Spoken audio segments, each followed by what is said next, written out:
Anyone know what that is? That's music to my ears. That's another sale on Shopify, the all-in-one commerce platform to start, run, and grow your business. Shopify makes it simple to sell to anyone from anywhere. Whether you're selling shirts or sandals, start selling with Shopify and join the platform simplifying commerce for millions of businesses worldwide. With Shopify, you'll customize your online store to your brand, discover new customers, and build relationships that will keep them coming back. Shopify covers all the sales channels to successfully grow your business, from an in-person POS system to an all-in-one e-commerce platform, even across social media platforms like TikTok, Facebook, and Instagram. And thanks to 24/7 support and free on-demand business courses, Shopify is here to help you succeed every step of the way. It's how every minute new sellers around the world make their first sale with Shopify. And you can do it too. I love how Shopify makes it simple for anyone to sell their products anywhere. Whether they're ebooks or earrings, Shopify simplifies starting and running your own successful business. When you're ready to take your idea to the world, do it with Shopify, the commerce platform powering millions of businesses down the street and around the globe. Now it's your turn to try Shopify for free and start selling anywhere. So sign up for a free trial at shopify.com/C-Suite, all lowercase on C-Suite. Go to shopify.com/C-Suite, all lowercase on C-Suite to start selling online today. Shopify.com/C-Suite.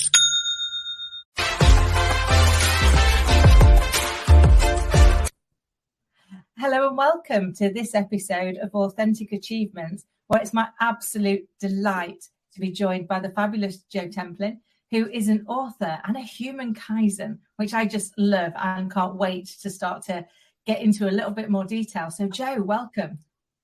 Kim Adele, it's great to be back with you again.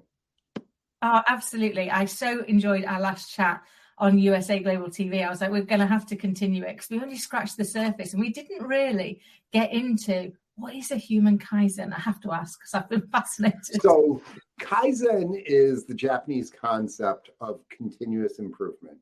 And in the 1970s, when Toyota first was coming to the U.S. shores, there was the big three automotive out of Detroit. And Toyota sucked, quite frankly. I mean, their cars had crappy quality. They were shoddy. They were considered low value. But Toyota had a mindset. And it wasn't just a mindset. It was actually a principle that spread across the entire organization of improvement. So anybody on the assembly line could stop the assembly line at any time if there was an issue. And they would come and they would repair it immediately, or they would improve it. And it had a little bit more of a dispersed management structure than the very hierarchical one that was typical in U.S. companies. And so frontline workers could make suggestions to improve the process, the product, and all this.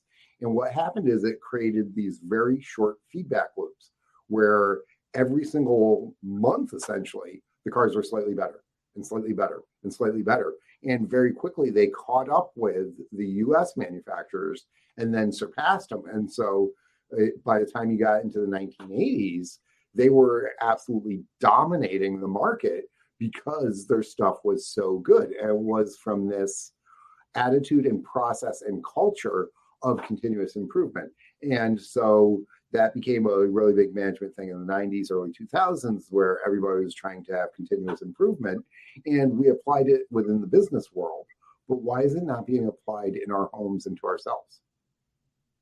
I love that because you're right. It became very big, didn't it, in the 80s? And I was in the corporate space, so I am a qualified lean practitioner. So they took us all through the lean process, which is the one you've so beautifully described. But we've only ever applied it to systems, to processes, to infrastructure, but not to people. And that's why I've been so fascinated, because it makes such sense, doesn't it? That ongoing feedback, those little moments. I think Tony Robbins calls it the 2 millimeter shift, isn't it? When it's going wrong, we think we're going to have to do a massive change, but the reality is that we probably just need to do a tiny little polish of what we're doing already. And James Clear calls his book Atomic Habits because it is so tiny, some of the changes that you make, but if you compound them over time, which is the reason for the cool nonlinear growth curve on the front of the book, is just a little bit better, just a little bit better, just a little bit better in some way. If you improve 1% for the week, not even the day, for the week, at the end of 2 years, you're almost 3 times as good. Wow. But people don't want to do the little continuous things. We want that. We want the quick win, don't we? We want the big Everyone rush. wants the pill or the surgery, or wave the magic wand, and all of a sudden the unicorns are showing up with cupcakes and bags of money. Oh, don't ruin my dream, Joe. I keep thinking I'll go to sleep and I'll wake up like younger and richer, but no, it's true. We do have that. We have that want, don't we, to do the quick win, and yet the reality is our success comes in the things that we do continually, and if we can keep improving the things that we do continually, then that's where we get our exponential growth, isn't it? Yes. And just look at it. For example, I went to my 15-year-old's high school, he's a freshman, orchestra concert a couple months ago. And I compare where they are now at 15 to where they were a couple of years ago when it sounded like they were torturing cats. And it's just because he practices for 15 to 20 minutes a day most days and has his lessons. But it's that compounding, whether you're trying to learn a language or a martial art, or to build your communication skills or your relationships. I mean, everybody in the current dating world and Tinder and all this stuff, swipe. Oh, they're perfect. Boom, and I'm going to have a perfect relationship. No, it takes time to build relationships. It takes time to build intimacy on something beyond just a physical level. And if you take the time to do it properly and really invest, and you have those difficult discussions that everybody wants to avoid, you can create something that is much better and sustainable and lasting. And if done right, you can make it so that is much more interesting and has multiple components to it. And this is whether it's a work relationship, a friendship, or a actual romantic relationship. But everybody just wants to swipe and make it easy. Yeah, we have made the world like too instant in the gratification, haven't we? And I was doing a speech actually earlier this week and said, in my opinion, there's a 3-letter word that changes the world. And you can see me looking like, oh my God, 3 letters is amazing. And I was like, the word's just yet. When we start telling ourselves that we're not good at something, now my little girl will come home and she'll go, Mummy, I'm not very good at colouring. I'm like, you're not good at colouring yet. Yes. But look how good you were today versus last week, last month, last year. And that's actually got some tremendous psychological impact, because it is taking the 80+% of the power of the brain, the subconscious, and putting it to work as to how to figure out how to solve that problem. Yeah. And that's why for me, it's the life-changing word. And I say to her every day, let's redo that sentence. Let's put in yet, because it's not that you're bad at this. It's that you're not good at it yet. It's that you've not learned it yet. But when we do that, it's kind of unlocking that subconscious. And I do. And you're reprogramming her reticular activation system. So you're changing her software and the filter that she looks at the world through. And so that's going to carry over into all sorts of other arenas, not just coloring, but also tying her shoes and attempting math and doing sports and all these other things. And so that's giving her a very good basis for which she's going to build almost everything off of. So having that not yet attitude is important, and then learning that it's going to take work and being able to accept and actually love the grind to build something significant. I mean, there's an old Stoic saying that the person who has never had to work for something is unfulfilled.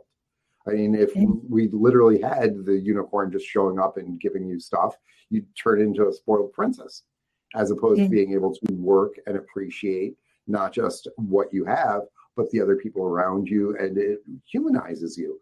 I mean, the individual who spent 6-7 years in the minor leagues before making it to the big leagues and succeeding, they appreciate it much more than the person who's just unnaturally gifted and shows up on day one. That's so true, because actually I think as well, if you've suddenly been handed everything on a plate, the bit that you don't value is yourself, because you don't know what part you brought to it, because you didn't bring anything to it. It just came to you. Yeah, you didn't earn it.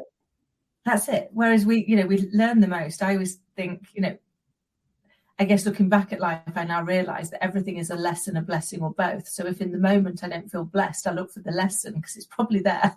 And then in the future, I look back and feel blessed that I was given the lesson, because it helped me become who I am. It helped me to know to say to my little girl, just add in the word yet. I wouldn't have known that if I'd not made so many mistakes in the 30 odd years prior, trying to navigate that for myself. So I think you've got to, you do get grateful, but only if you take the time to be grateful, isn't it? To take that moment and reflect. And instead of looking on where I'm going, look at where I am and where I've come from.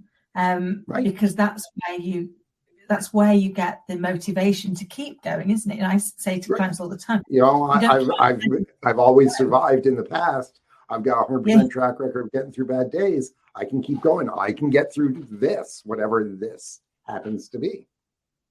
Absolutely.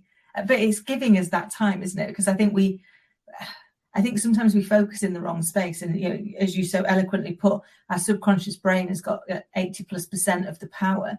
And it's, I always say it's the happiest little helper you'll ever have, but it comes with one very significant flaw.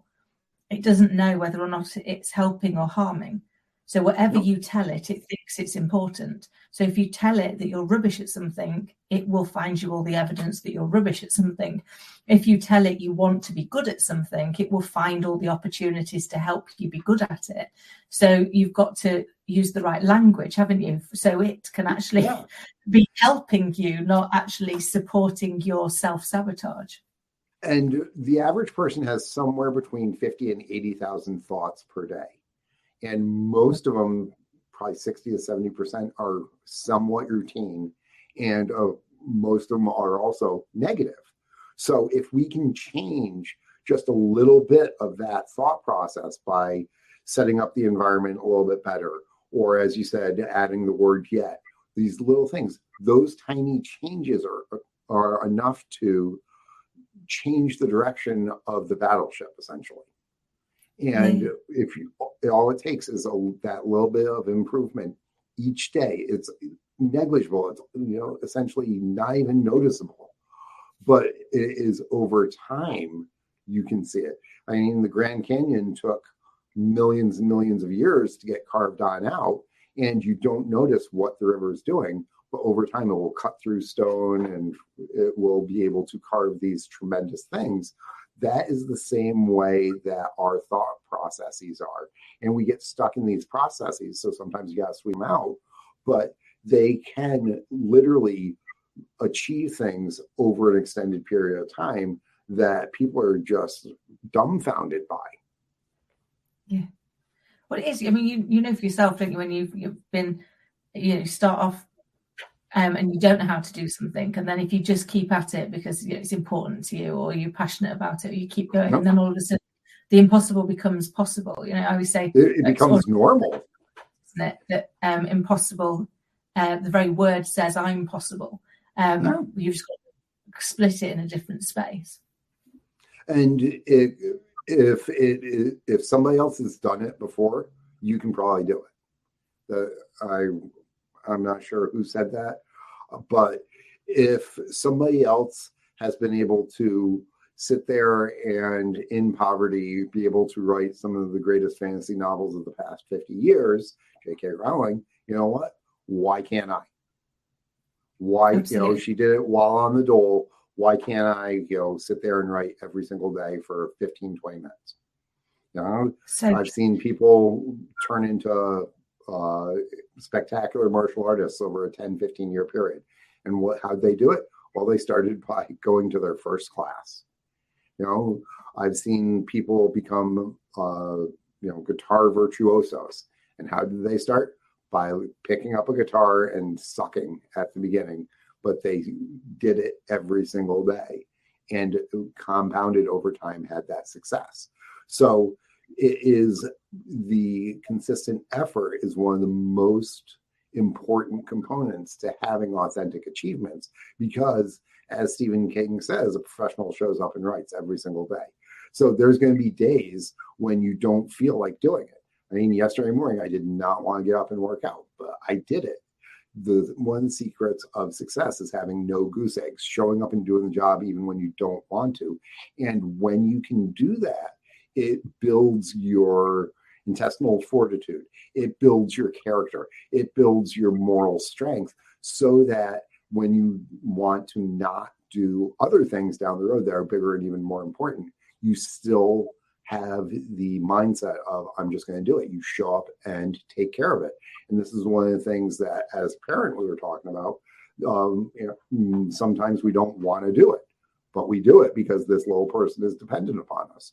So my friend who's a special needs parent, her son had severe form of pediatric cancer. It's like, I have no choice in the matter. I just have to do it. And so when it comes to work-related things, she's like, I just do it. And she's incredibly successful at what she does because she just does it. So building these habits, these attitudes, these disciplines in some areas of our lives are things that we can then carry over into other things. And one of the things that you will see when you look at really high achievers is that they have these cross-functional capabilities like discipline, like creativity, like strong communication skills that help them in multiple arenas of their lives. I love that. It's so true. It's in that consistency. And the other thing that you talked about slightly earlier was kind of almost the power of belief. You know, if somebody else has done it, then you can do it. I think that was proven, wasn't it, by Roger Bannatyne? Everyone thought that the 4-minute mile was impossible. And yet within a month of him actually successfully beating the 4-minute mile, I think there was something like 23 people went on to beat it within the first month because the disbelief was now eliminated. Like, and so, you see high school kids doing it all the time now. And it's like, wow. So, it used to be building $1 billion company or, writing a bestseller or putting together a successful podcast. I mean, once there is a track record from it, what was incredibly unusual now becomes almost commonplace. It's true. And I think for me, one of the biggest lessons I learned since becoming a mum was the power of belief. Because I look at it and see, you look at these little people, don't you? Amazing little people all the world over. And you think if you were to turn around tomorrow and say, when you wake up, you've got to learn how to walk or talk or run or jump or skip, we'd be overwhelmed. We'd all be overwhelmed. That's a terrifying thing. And yet at our most vulnerable, we learn to do it. So you start looking at, well, why is that? Why is it when you're so tiny that you've got the courage to be able to do that? And I think it comes down to, in my opinion, 3 things, but things that we could learn for our future, which is we want to fit in. If you can do it, I want to do it because I just want to be like you. I don't really know how to say no and mean it. Even a toddler tantrum runs out of steam eventually, even if at the time it doesn't feel like it's ever going to stop. But the third, and perhaps for me the most important, is I've yet to see a child learning to walk that doesn't have at least one person nearby going, come on, you've got this, you're so close. So we quite simply lend them our belief. We give them our belief and let them cling to it. And wouldn't it be an amazing thing if we did that as adults, if we shared our belief in other people, if we proactively, instead of just saying, can you do this job for me, say, can you do this job for me because I believe you've got the greatest skills for I know you can do this. Oh, yes. And there's one other component to that is that, kids all have a growth mindset. They're sponges. They explore. They want to learn. They don't understand the power of no, other than parents telling them no, you can't do this. But they have no boundaries in terms of what they believe is possible. And so it's that combination of having this just unbridled belief and enthusiasm and optimism, but also having the big person being there supporting them, saying, you can do this, you got this. So that is the critical combination for success in almost anything. If somebody's trying to build a business, they have their own personal belief system that they can do this and they've got the vision.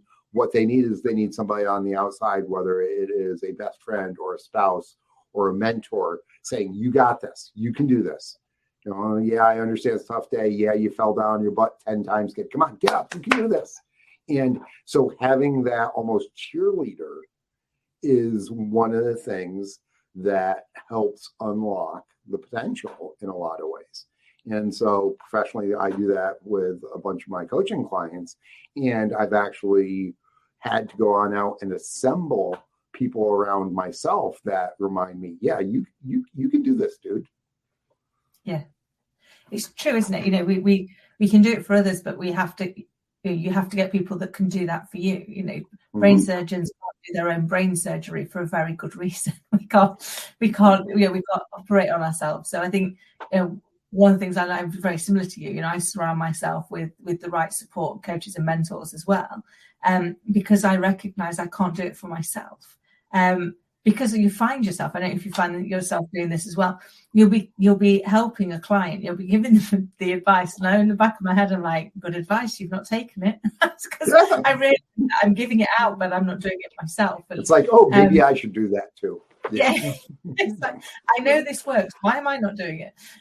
But we all have those moments, don't we, where we're blind to our own blind spots. They're blind spots for a reason. We can't see there's them. an old Irish saying, a good friend is the best mirror there is. Or as Robin Williams said, a real friend will listen to your bullshit, tell you that it's bullshit, call you out on it, and then keep listening to you. Yeah, it's true, isn't it? I always say one of my roles in life is to be the critical best friend, and the person that's going to let you know your bum looks big in it before you leave the house, not when you've trotted around town thinking you look amazing.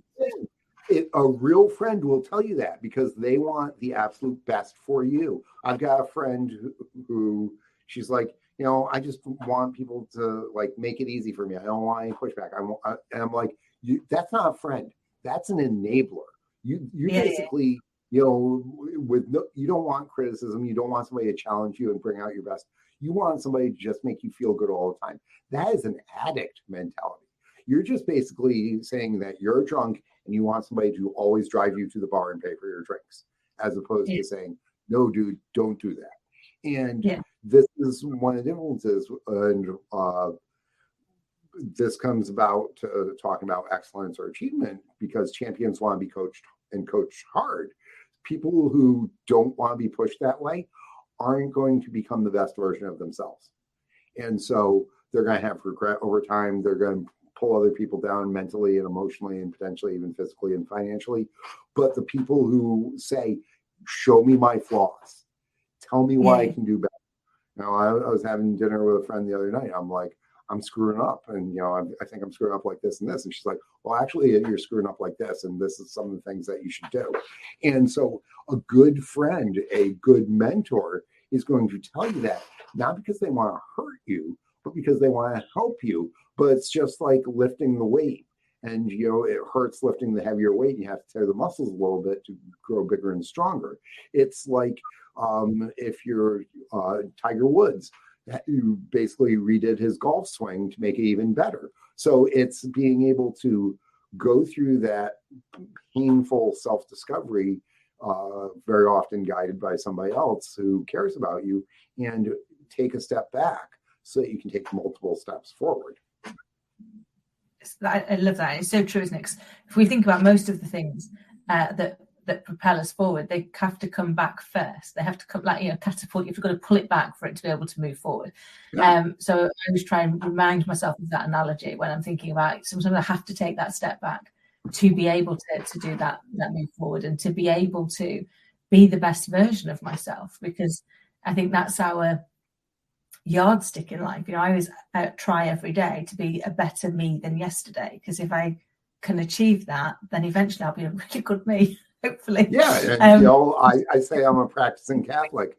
I'm practicing because I still don't have it right. I'm trying to get better, and it's a non-linear thing. It is not a straight line. I mean, there's some days where you step back and then eventually move forward. So it's not this nice, easy straight line. It's more like the flight of a butterfly, but gravitating towards success. that is so true. And I guess it's being comfortable with that, isn't it? That actually, when it's not, we make mistakes. We're human. We're fallible. We're not perfect. We're not supposed to be perfect. But I don't think it's the mistake that defines us. It's what we do with the mistake. It's whether or not we acknowledge it, apologize and learn from it, or ignore it and hope it goes away, or deny it and pretend it didn't happen. Well, it's like trauma too, because we all have traumas. We all have, major bad things that happen to us. And it's like, do we have post-traumatic stress from it and we get bunker mentality and negative from it? Or do we get, as Dombrowski says, post-traumatic growth, and we use it as fuel? Michael Jordan getting cut from his high school team, he used that as fuel to become great. In fact, when he was initiated to the Basketball Hall of Fame, he invited the guy he lost his spot on the high school team to it because it was still a chip on his shoulder. Now, that's an extreme example, but, we're probably not going to become Michael Jordan. But do you take the bad thing and let it harm you and hurt you and hold you back? Or are you going to take it and use it to force you to grow into something better than what you were? I love that. It reminds me, I don't know whose quote it is, but it reminds me of the quote that when you get why me, swap it for try me. So actually, instead of being the victim of it, go, okay, bring it on.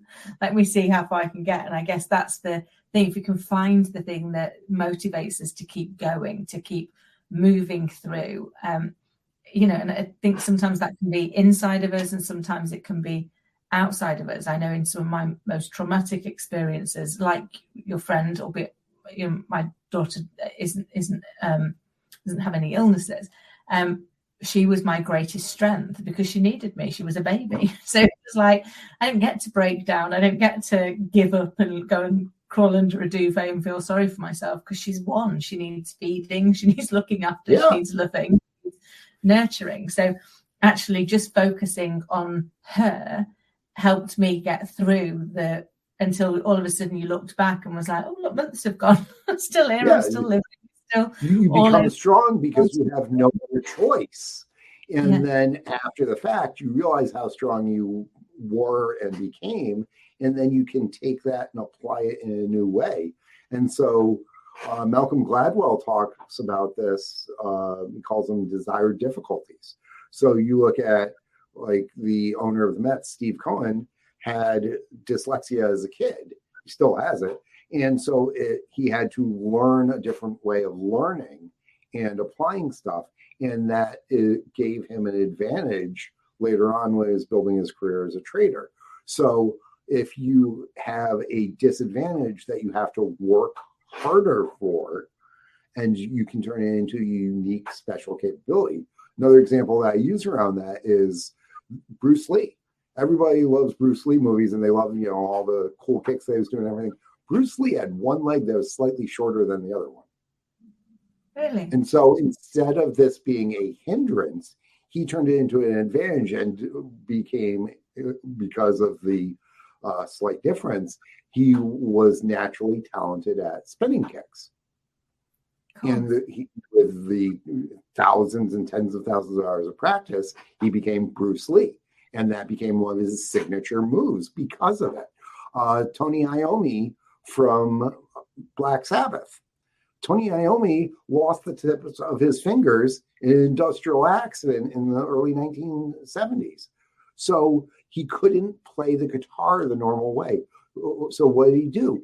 They tuned it down by like a half an octave to reduce the pressure. And that ended up creating that signature deep Black Sabbath sound. Okay, so these are examples of people taking what could be considered a catastrophe and completely turning it on its head. I love that. One of the things I talk about is turning your vulnerability into your superpower, because very often our thing we're vulnerable about is the thing that makes us great. I spent years worrying in corporate life that they would find out that I was an ex-hairdresser and I didn't have the degree or the qualifications or the right to my job. And yet I now realize that was my greatest gift of leadership, because as a hairdresser, they teach you to listen to what the person really wants, to help them to achieve it and to let them leave feeling the best version of themselves. Well, that's leadership. That's kind of what we're here to do. So you know what? The best internships in psychology and sales are hairdressing and bartending. Yeah.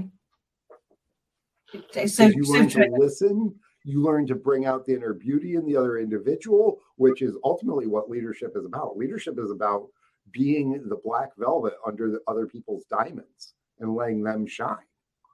And so that's what a great hairdresser does. One of my closest friends is a hairdresser, and like she doesn't have a lot to work with me, unfortunately. But I mean, we talk about how she can like see the transformations in people over a couple of times working with them in terms of bringing out their personality, bringing out their bubbliness in some ways, you know, making them more confident. And if you can then continue to bring that to fruition in terms of what you do for work, what you're doing in terms of relationships, what you're doing in other arenas, that is exactly what we're trying to do from a leadership point of view, or me as an author in terms of my focus on bringing out people's excellence. It's all different ways of doing it. As they say, many roads lead to the mountaintop.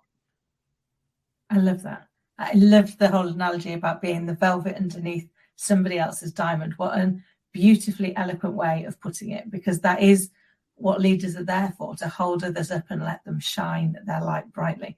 Joe, it's been an absolute delight. I could chat to you all day. Hopefully we get to do it again if you'd come back on. Looking forward to that. Which would be amazing. But in the interim, how can people get in touch with you to learn more about you and what you're doing? So they can follow me on Twitter or Facebook. Those are both at EDE with Joe. So they can just DM me and interact with me there.